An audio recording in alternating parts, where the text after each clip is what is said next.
You're watching Toronto Sports Rush on the Bet Rivers Network. Welcome to McGuire Mondays here on the Toronto Sports Rush channel, brought to you by the Bet Rivers Network. My name is Kyle Andrew, and I am, of course, joined today by Mr. Pierre McGuire himself. But before we get into it, we just want to remind everyone watching, please like this video, leave us a comment, but most importantly, subscribe.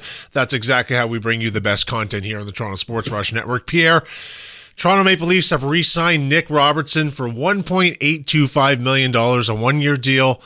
Let's talk about that. Quite frankly, Kyle, when you think about it, his group wanted a little over $2.5 million. Team was offering $1.2 million, so they kind of met in the middle. There wasn't one arbitration case this entire offseason in the National Hockey League. Not one.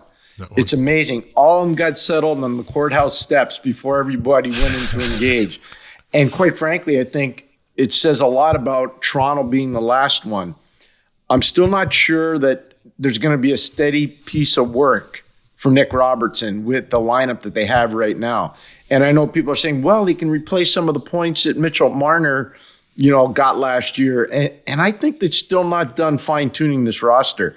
I still think there's going to be some movement with this roster. So we'll see how it goes with him. But quite frankly, I like the player. I think there's offensive potential there. And I think the price point is fair. I don't think it's outrageous. Yeah, there's been some online commentary about the price point being outrageous, this and that. But these comments are coming from people who simply aren't observing the market right now. Yeah. Like, there's a reason that these cases didn't go to arbitration. These teams are clawing to sign guys because with the salary cap going up, the price of all these type of guys is going up. And this is a bargain deal for a player that could huge upside here for the Leafs. He could absorb some of those missing 102 points. We agree 100%. Here's the other thing. Everybody talks about the cap going up.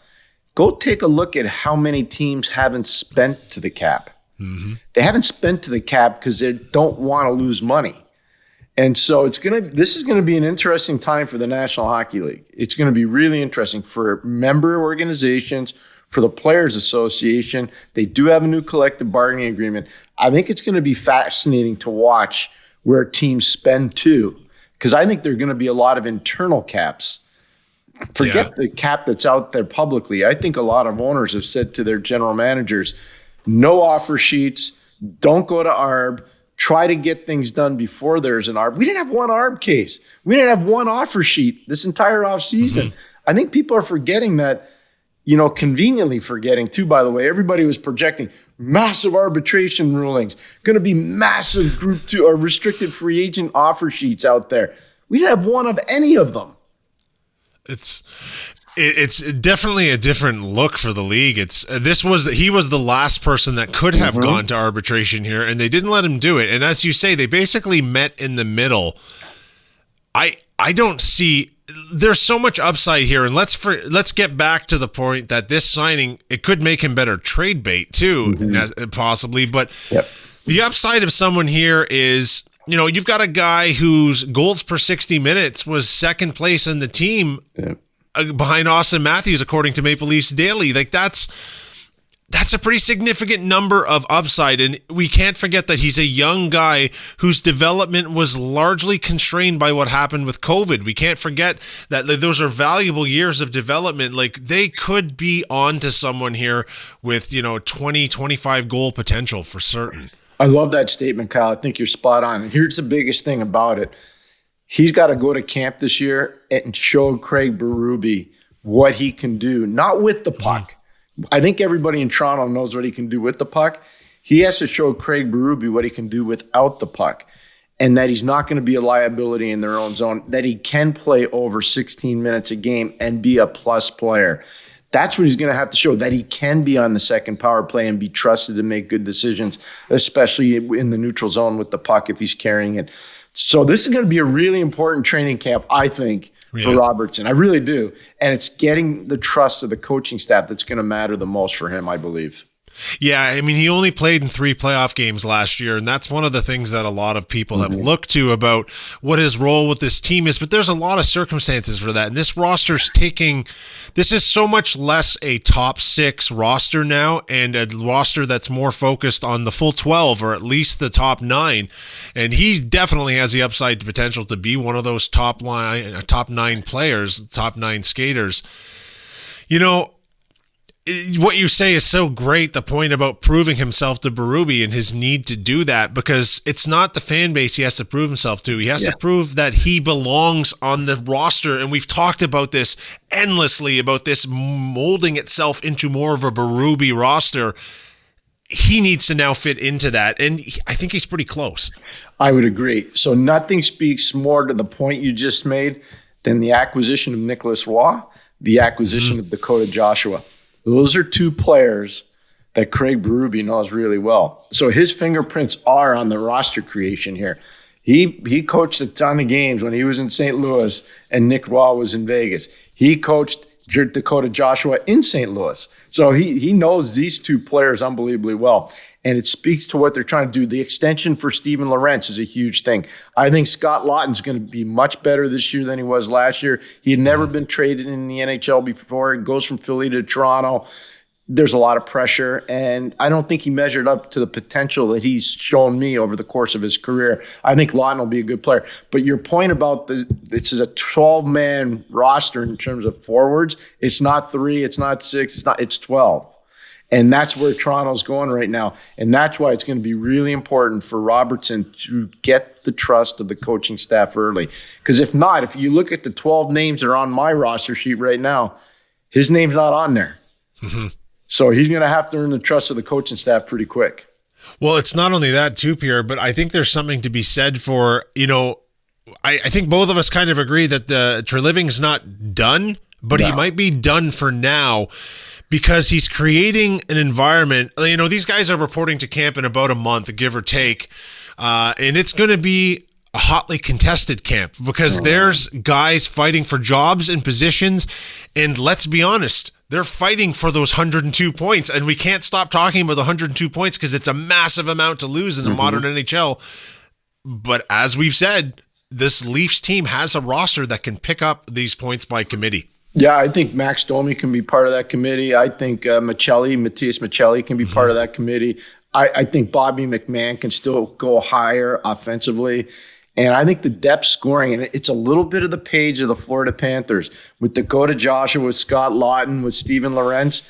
That's a little bit like AJ Greer, Tomas Nosek, Jonah Gadjevich. It's a little bit like that. So I think Toronto was wise in terms of their roster creation. I know a lot of people are kind of down on the star power of this roster, but I think this roster is going to be highly competitive, and they're going to prove a lot of people wrong. I really believe that. The star power comment, I agree that people are that way, but I don't agree with their assessment because they still, both Nylander and Matthews, in my opinion, are bigger stars than the biggest star in the defending Stanley Cup Florida champion Florida Panthers, right? Those are big, big names. They've got great goaltending. I want to talk about the mindset of this roster. Here we are, August the 4th. Again, just, around a month, give or take, before they report to camp. What are the players doing right now? Like, what are they like? I mean, there's obviously guys that are going to be competing for spots that are probably doing pretty intense off-season training, and there's probably guys on the shores of beaches in Italy right now. And there's a variance amongst those guys, how they're training, how they're prepping for this. But coming off the loss that they did, which was a roller coaster of, oh my God, we got destroyed, kicked out of our own building, to Florida then kind of doing the same thing in the next two rounds to the next two teams. Yep. Where's the mindset right now coming into camp or prepping for camp of these guys? I would say pretty intense because everybody knows it's on in that organization right now how intense it is going to be to get a job. Mm-hmm. And so that's something that's really important. They understand there's going to be battles, I should say. And so a lot of guys are going to be, I think, really intensely preparing for this season. One of the cool things that's been way underreported, Willie Nylander was awarded the Golden Puck Award in Sweden. That's the best Swedish player in the world for that season. That's a very prestigious award. That's a massively prestigious award.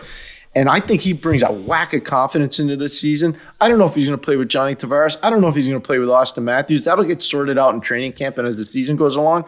But he's one of those players that could even go another level higher. We were talking about Domi and we were talking about McMahon. I think Willie Nylander is another one of those guys. And I see that, he wins the Golden Puck Award, and that's a huge thing. And I'm excited for his season. I think he's just going to go another level up. So I think there's an intensity around the organization right now where everybody understands they got to push hard in order to get a job and steady ice time. Pierre, you've made a bold statement there that I happen to agree with. I don't think we've seen the best of Nylander. I don't necessarily think he had a great year. He put a lot of pucks in the net last year, but he's still got more ceiling to go here potentially on this deeper roster. He's still going to be on power plays. He's still going to, I think he might be one of the guys that actually picks up some of those 102 points, which is alarming to say after the best, I believe last year was the best year of his career. It was. What's really cool? Go ahead. Sorry, Kyle. No, I was done. No, what I was going to say is we forget how many breakaways he missed. Yes. Yeah, he led the league in that too. And this is something that's not being reported enough. You made a really good point before about the training camp and how intense it's going to be. Mm-hmm. Nobody's talking about the best players for all these teams. They're looking at something called the Olympics. Yes. And so for a lot of these top-end players that usually flow through July and start to amp up in August, most of these guys have already amped up because they know they want to be in the Olympics. It's a huge thing. And nobody's, we have the 6 on every country that's already been named to their teams. But those other jobs are going to be really hard to get. And I think that's where you're going to see a lot of these better players around the league have great years. And that's why your point about Nylander is really strong. Your point about Austin Matthews is really strong. I don't think John Tavares is going to be on Team Canada. I just don't. No. They're just too deep down the middle. But the fact that he's at the camp is huge. It's huge. And so I'm encouraged about where this team is right now. I really am. Yeah, and you know what? Okay, so on a broader NHL conversation to have here, too, this is now the second season in a row where we're taking a very long quote-unquote all-star break because we have an Olympic break this year, which will feature, guys from a lot of teams. Like, obviously, Nylander's on Sweden. You've got all of these every team is going to have guys that play through this break, and every team is going to have a sizable amount of their roster that just play some beer league for a couple of weeks. Now, from an NHL point of view, how does management, coaching staff navigate that? Because there's obviously the risk of injury, but you can't take the Olympics from these guys. Like, the Four Nations is one thing. The Olympics is the pinnacle of international hockey for these guys, and it's an honor to try and win a medal for your country. How does management and coaching staff manage these breaks for these teams? Great question. So I think history is a great teacher. And what I'd be doing is I'd be calling guys like Ken Hitchcock. I'd be calling guys like Mike Babcock. I'd be calling guys like Jacques Lemaire.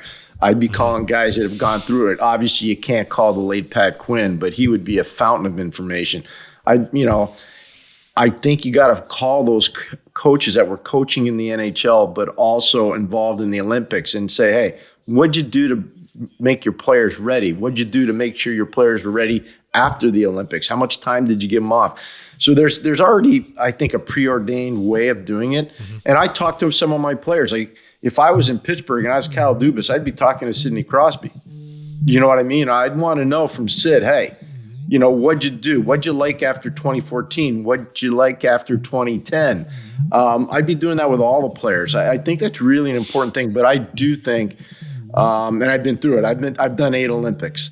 So I've seen how they've done it every single time, and people learn from it. And I think you got to go to the people that have been involved to find out just exactly what they did prep-wise. Yeah, it just makes for such an interesting dynamic. But again, this is the second season in a row which the NHL has the opportunity to have this free marketing campaign for the game of hockey itself. Mm-hmm. And building off of the incredible momentum of what was an unbelievable playoffs, an unbelievable Four Nations tournament, and kind of a lackluster basketball season who they most directly compete with. Well, it just was. It was almost an unwatchable product for a lot of the season, in my opinion. You have to look at the strength of this. But getting back to the NHL directly, I'm checking BetRivers odds. I haven't seen them yet here, but what are the chances that in a Canada-USA game, Matthews and Marner fight? I want to see it. Not very good. Not very good, especially in the Olympics. I don't see that. Especially in the Olympics, yeah. We're not going to see a repeat. Said, though, everybody's saying, "Oh, it's going to be Canada, US, Canada, US, Canada." Careful of the Swedes. Yeah. Careful of the Swedes. They rally around. Again, I've done a lot of Olympics, done a lot of World Juniors, and the one thing that really blows me away is just how intense they all are. And the Swedes really rally around one another. I apologize for that phone going off. It's okay. We'll get it taken care of here. You got to make some trades there in Tremblant yourself, though. Yeah, that's really Nylander's father, Michael, calling me. No, I don't know if you know, but I had the privilege of coaching Michael in Hartford. So he was one of the best players, talent-wise, that ever had the honor of coaching. His talent levels was unbelievably excessive. Michael Pierre, Nylander. I just want to stop you for a second because we're going to age ourselves a little bit here. For those of you watching at home, there was a point in time when Hartford had an NHL hockey team. Just so you know, the Whalers. Mike Liut was a phenomenal goaltender, and he was my favorite growing up. But they did, in fact, have a hockey team in Connecticut. Don't forget, Gordie Howe played there. People forget that. He did. He was a Whaler. Dave Keon played in Hartford. Dave Keon played when I was in the WHA, but Dave Keon played there. So we're selling retro jerseys one sentence at a time. Yeah, there's tie-ins. Ricky Lee was a Toronto defenseman. He was the coach of the Hartford Whalers. Yeah. Sorry, Pierre, I got to cut you off there, but you're talking about Nylander in Sweden in the international tournaments. Yeah, no, all I was saying is I think Willie and the Swedes are amazingly poised and focused, and a lot of people aren't giving them enough credit going into the Olympics. I think the Swedes are going to be a problem for a lot of teams to handle. I really do. Yeah, and their style of hockey, like, let's be very, very honest here. The Olympics is less of a physical game and more of a showcase of the skills, which plays right into the hands of the Swedes themselves because they do have so many guys with incredible hands and great speed. They really do. I totally agree with that. I don't think we'll see as physical an Olympics as we saw in the Four Nations. No, but I think we'll see the speed even amped up a little bit more, which is kind of crazy because that was as fast as hockey as I've ever seen. I really believe that. It was a phenomenal display of the game, but it's interesting because the Olympic level for what it's going to do is take the game's top players and give them an early preview of playoff intensity hockey. Maybe not playoff physicality hockey, but certainly the pace will match the intensity of the playoffs. So just to prove that point, because I totally agree with that, take a look at the roster from the 2010 Olympics. And the player of the tournament was Jonathan Toews. And he played on a line with Mike Richards and Rick Nash. And that line was all world. They were unbelievable. They were put together by Mike Babcock going into the quarterfinal game against the Russians. And they just physically destroyed the Russians. That one line in particular, and that carried over into the semifinal and then into the final where they went in overtime in the Crosby golden goal against Ryan Miller and Team USA. But the guy who was a player of the tournament was Jonathan Toews. 2010 is when the Chicago Blackhawks, led by Jonathan Toews, won the Stanley Cup. And I'm telling you, he was all world. And now those Olympics set him up for all those great Stanley Cup runs. I believe that. I really believe that. You know, it's a great point, Pierre. And if you look at this, tie it back to the Maple Leafs really here, we're going to have Nylander being one of the top guys on a Sweden team that is absolutely fighting for a medal. We're going to have Austin Matthews, could be the captain of a USA team that will definitely be fighting for one of the medals. That's great prep for playoff hockey. Great experience. The Four Nations was a little different. It was just different. All countries weren't represented the same way. This is going to be potentially a boon. You know, the injury risk is what it is, but you can't take the game out of these guys. It's going to be an interesting prep. But, you know, from the other side of that, Mitch Marner's almost certainly going to be top six forward for the Canadian team. And he's also going to be getting that prep. And, you know, it would be something if the Leafs were to meet Las Vegas in the NHL final. And that's very, very, that's a not crazy scenario to predict.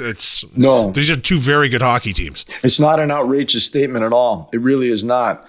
The other part of this whole thing is, you know, Vegas is real good. We know that. They're very good.